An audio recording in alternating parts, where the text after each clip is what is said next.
Hello guys, welcome to my YouTube channel SR Vlog.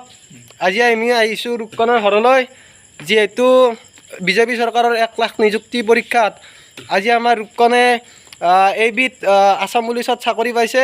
তো আমি কৰৰা গড়ভিতৰ বাৰোৱাৰী শিৱ পূজা কমিটিৰ সদস্যসকলে ৰূপকণক শুভেচ্ছা দিবলৈ আহিছোঁ। তো আপোনালোকে চাওক, এয়া আমাৰ কৰৰা বাৰোৱাৰী শিৱ পূজাৰ সদস্যসকল। এয়া হৈছে আমাৰ কৰৰা শিৱ পূজা বাৰোৱাৰীৰ সঞ্জীৱ দা পিছে কেনেকুৱা লাগিছে ৰূপকণে চাকৰি পোৱাৰ কাৰণে? ভাল লাগিছে মানৰদা ভাল লাগিছে। এতিয়া ৰূপকণক সঞ্জীৱ দাই এখন ফুলাম গামোচাৰে সম্বৰ্ধনা জনাব। এয়া ৰূপকণক সঞ্জীৱ দাই ফুলাম গামোচাৰে সম্বৰ্ধনা জনাইছে। তো ৰূপকণ আজি চাকৰি পাই তোমাৰ মনৰ ভাৱ কেনেকুৱা? মনৰ ভাৱ ভালে লাগিছে। স্বচ্ছ আৰু নিকাভাৱে যিটো চৰকাৰে চাকৰিটো দিলে সেইটোৰ কাৰণে বহুত ভাল লাগিছে। আৰু 6 বছৰৰ অশেষ কষ্টৰ ফলত আজি চাকৰি পাবলৈ সক্ষম হৈছোঁ, নিজকে বহুত ভাল লাগিছে। এয়া ৰূপকণ ৰাজবংশীৰ মাক দেউতাকক আমি দেখাই দিছোঁ। এয়া ৰূপকণ ৰাজবংশীৰ দেউতা। ৰূপকণে চাকৰি পোৱাৰ কাৰণে হৈছে কেনেকুৱা লাগিছে তোৰ? ভাল লাগিছে। এয়া ৰূপকণ ৰাজবংশীৰ মাক। এতিয়া ৰূপকণ ৰাজবংশীৰ মাকে অলপ কিবা ক'লে ভাল লাগিব আমাৰ। ভাল লাগিব। মই এই বহুত দিনৰ পৰাই আজি আশা এটা লৈ আছিলোঁ মনত, ল'ৰাটোৰ কিবা এটা পাম বুলি ক'লে আজি মনৰ পৰাই বহুখিনি সুখ পালোঁ এই ল'ৰাটোৰ এখিনি হোৱাৰ কাৰণে।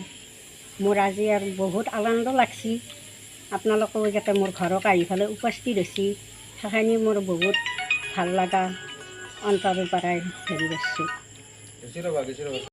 যিহেতু ৰূপকণ ৰাজবংশীৰ দেউতাক আগতে দৈনন্দিন ঠেলা চলাই কিনি ঘৰখন বহুতো কষ্ট কৰি চলাই আছিল। তো আমাৰ ৰূপকণ ৰাজবংশীক দেউতাকে কেনেদৰে ঘৰখন চলাই আছিল অলপ কৈ দিলে ভাল লাগিব আমাৰ।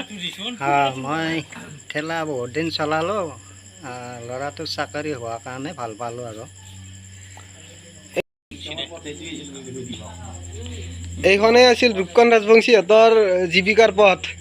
তো এইখনৰ সঠিকদা আজি বাৰু থাকি গ'ল নেকি আৰু এনেকৈ? এয়া আমাৰ মানৱেন্দ্ৰ কলিতা বাৰোৱাৰী কৰৰা শিৱ পূজাৰ সক্ৰিয় সদস্য। তেখেতে ৰূপকণ ৰাজবংশী আৰু ৰূপকণ ৰাজবংশীৰ পৰিয়ালক মিঠাই খুৱাব।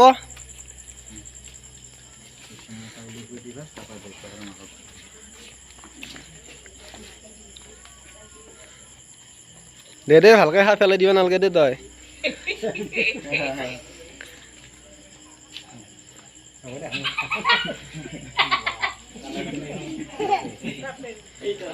এয়া মানৱেন্দ্ৰ কলিতাৰ এতিয়া মনৰ ভাৱ আমি জানিবলৈ চেষ্টা কৰিম।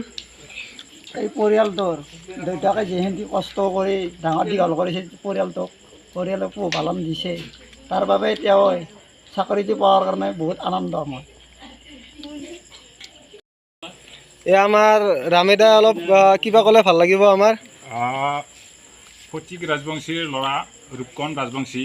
ফটিক ৰাজবংশীয়ে সৰুৰে পৰা খেলাখন চলাই পেলাই যিখিনি মানে ডাঙৰ দীঘল কৰিলে, আৰু এতিয়া ৰূপকণো ডাঙৰ দীঘল হৈ পঢ়া শুনা কৰি পেলাই চাকৰি পাবলৈ সক্ষম হৈছে। আৰু তেওঁ 6 বছৰে ইণ্টাৰভিউ দি কোনোবাৰ ফলৱতী হ'ব পৰা নাছিল। এইবাৰ স্বচ্ছৰ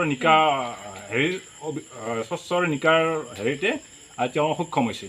আমাৰ বহুত আনন্দ পাইছোঁ, বা আমি গোটেই ৰাইজখিনি আমি আনন্দত উপনীত হৈছোঁ। আমি দেখুৱাই আছোঁ ৰূপকণ ৰাজবংশীৰ ঘৰৰ পৰিৱেশ। ভিতৰখিনি দেখুৱা। তো হেল্ল' গাইজ, আজিলৈ ভিডিঅ'টো এইখিনিয়ে। যদি ভিডিঅ'টো ভাল লাগে লাইক কৰিব, শ্বেয়াৰ কৰিব, কমেণ্ট কৰিব। ধন্যবাদ।